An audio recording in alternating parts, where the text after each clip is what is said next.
சோழவந்தானில் அதிமுக திண்ணை பிரச்சாரம். முன்னாள் அமைச்சர் ஆர்.பி. உதயகுமார் பங்கேற்பு. மதுரை மாவட்டம் சோழவந்தான் ஜனகை மாரியம்மன் கோவில் அருகே அனைத்திந்திய அண்ணா திராவிட முன்னேற்றக் கழகத்தின் சார்பில் 2026 சட்டமன்ற தேர்தலை முன்னிட்டு திண்ணை பிரச்சார கூட்டம் எழுச்சியுடன் நடைபெற்றது. இந்த கூட்டத்திற்கு முன்னாள் அமைச்சர் ஆர்.பி. உதயகுமார் தலைமை வகித்தார்.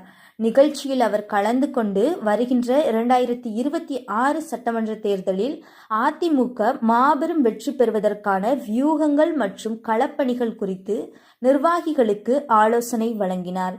அதனைத் தொடர்ந்து பொதுமக்களிடம் அதிமுகவின் தேர்தல் நோக்கங்கள் மற்றும் சாதனைகள் அடங்கிய துண்டு பிரச்சுரங்களை நேரில் வழங்கி வாக்கு சேகரித்தார்.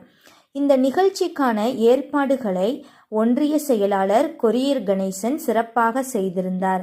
இந்த நிகழ்ச்சியில் முன்னாள் சட்டமன்ற உறுப்பினர் மாணிக்கம், அம்மா பேரவை விருகை தர்மர், ஒன்றிய செயலாளர் அரியூர் ராதாகிருஷ்ணன், உள்ளாட்சி பிரதிநிதிகள் வாடிப்பட்டி யூனியன் முன்னாள் சேர்மன் ராஜேஷ் கண்ணா, அணி நிர்வாகிகள் மாவட்ட மகளிர் அணி துணை செயலாளர் சாந்தி, கிளை செயலாளர்கள் ராஜபாண்டி, ராமு, கேபிள் மணி, குருவித்துறை வக்கீல் காசி, விஜயபாபு, மேலும் ஒன்றிய கிளை மற்றும் பேரூர் கழக நிர்வாகிகள் பலரும் திரளாக கலந்து கொண்டு சிறப்பித்தனர்.